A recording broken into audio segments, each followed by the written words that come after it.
Nigel Kennedy is not a British violinist. Nigel Kennedy is a world-class musician who happens to be a violinist. Nigel is unique and unique all over the world, and is one of the greatest violinists on earth. I think every occasion that Nigel makes a recording it's an event. There's a reason for doing it. There's something, he has something very special to say. The last time I performed Mozart, how long ago would that have been? Close to 25 years ago, 25, 30 years ago.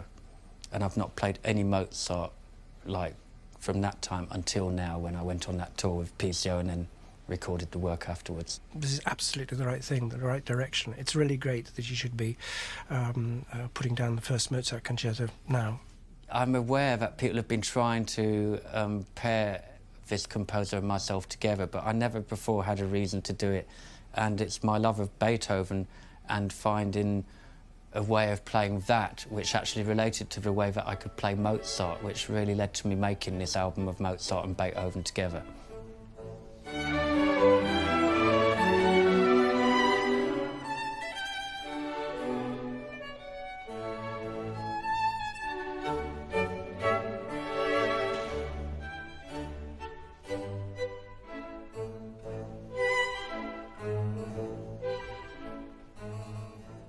It's funny, with Mozart, I've made various statements about never playing his music, and, you know, I've called my kid, his third name is Amadeus, in the hope that one day I'll grow to love Mozart.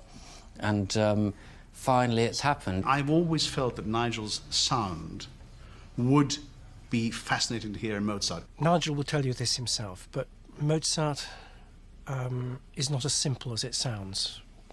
The journey for almost all soloists to perform Mozart's music is a very long one. There is a depth in the music making and an intricacy in how to make them work and articulate, which I think is something that many musicians are shy of approaching prematurely. Nigel has never made a huge distinction between one style of music and another, and why should one? Like, I've been doing jazz sets just recently in the Blue Note Club in Tokyo, and playing Bartók, last movement of the solo sonata in that. That music can belong in today's time if you present it in the right way and play it in the right way. Same with Mozart for me. It can belong today, otherwise why not bury these guys and have done with it? The fact that jazz is a 20th century art form, there is no reason why a performer shouldn't bring another art form of his day into the performance of a classical cadenza. I think if Mozart was living these days, he would himself bring jazz into his own cadenzas.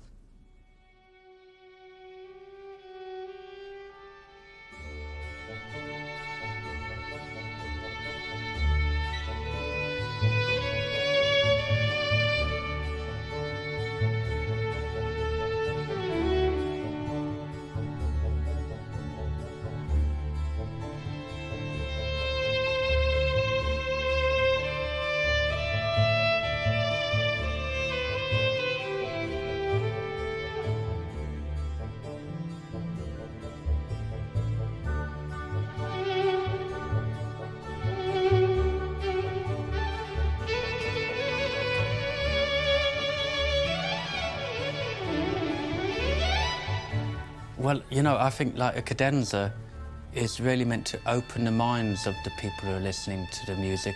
That's the area of concern that I was coming from when I wrote the cadenza, is just to open the minds, open the hearts of people who are listening to the music for another possibility in Mozart. You know, that's what I was after, not to close the minds with a virtuosic display where it just says, oh, it's a very finite situation here. It's a guy like playing lots of notes on the violin. My big motto in this business is that I don't sing, I don't conduct, I don't play. So we have to trust your artist. And especially in the case of Nigel, I think we have to trust him 120% and let him do what he wants to do. Having recorded the Beethoven with Klaus Tennerstedt, first of all, which was just the most amazing experience and very gratifying for me. Another time in my life when I've had someone really important say to me, look, what you're doing is actually really good and I really love what you're doing. It's very important for a performer, particularly a younger generation one, every now and then to have an establishment musician or like someone really great musician who they admire endorse what they're doing. There was something about the two of them. There is a mischievous quality to both of them, on one hand. On the other hand, when the red light goes on, when the conductor raises his baton, when Nigel raises his fiddle, then the music is the most important thing and the only thing. And I think they recognized that in each other. They both dedicated themselves to the music.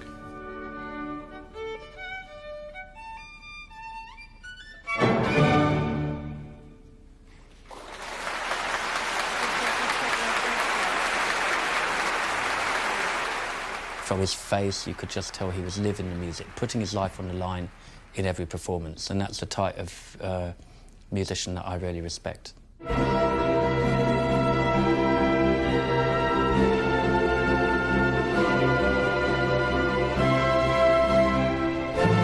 Rhythm, I think, has become an important factor in the way that I see music. So the way I see Beethoven now with the rhythm in it, I think it's an integral part of the composing technique he had, which maybe I was missing because I was too blinded by the conservatoire approach. The whole driving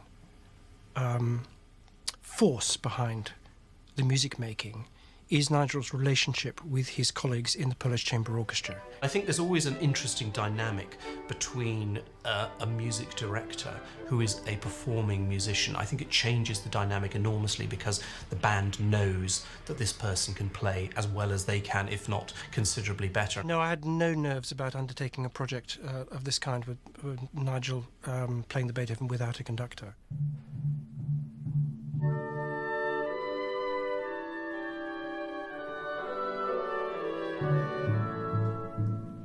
For me, playing without a conductor is a big plus in the way that it's more chamber music-like, and it has a more direct link and direct feeling between the instrumentalist and the orchestra, and you can really play as if it was a quartet or as if it was chamber music, and play ping-pong with the instrumentalist of the orchestra. There's no doubt Beethoven is a very, very difficult piece for the violinist. To then cope with the orchestra at the same time requires a considerable amount of skill, and I think a lot of violinists probably fight shy of that. It's a very sophisticated work. There's a lot going on in the orchestra. There's an enormous amount going on in the solo part, and I think a lot of musicians have just figured, well, actually that's more than enough on my plate to look after playing the solo part, so I'll leave somebody else to look after the orchestra. It's done very, very infrequently indeed. The positive reasons for doing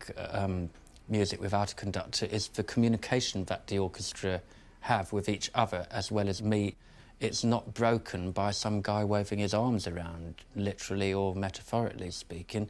We've got a direct relationship with each other, which means that the musicians have to use their ears, their reactions and their skill. I think it redefines the sort of nature of concerto work. I mean, so often in a concerto, it's the soloist versus the orchestra. I think if the soloist is also the conductor, it brings the two sides of the equation much closer together. Chamber musicians respond to the slightest inflection in the music making, and that's what makes chamber music such a vital and sensitive art form. Well, I was very lucky, having the Polish Chamber Orchestra, who are friends of mine for quite a few years now, and being artistic director of it.